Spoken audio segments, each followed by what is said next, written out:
নমস্কার, আমি তন্ত্র সাধক শ্রীগোড়া।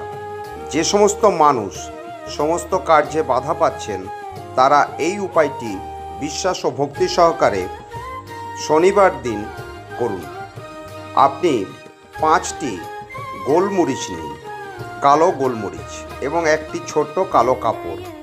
রাত্রে শয়নে যাওয়ার সময় 5টি গোলমরিচকে ওই কালো কাপড়ের মধ্যে মুড়ে আপনার মাথার নিচে রাখুন এবং পরের দিন ভোরবেলায় উঠে আপনি ঘড়ির কাঁটার বিপরীত দিকে 7 বার সেই পোটলাটিকে ঘুরিয়ে আপনি আপনার নিকটস্থ যে কোনো তেরাস্তার মোড়ে ফেলে আসুন। দেখুন, আপনার জীবন থেকে বাধা বিপত্তি দূর হবে, আপনি কর্মে সফল হবেন। যে কোনো তন্ত্রকার্যের জন্য আমার সঙ্গে নিম্নলিখিত নাম্বারে যোগাযোগ করুন। নমস্কার।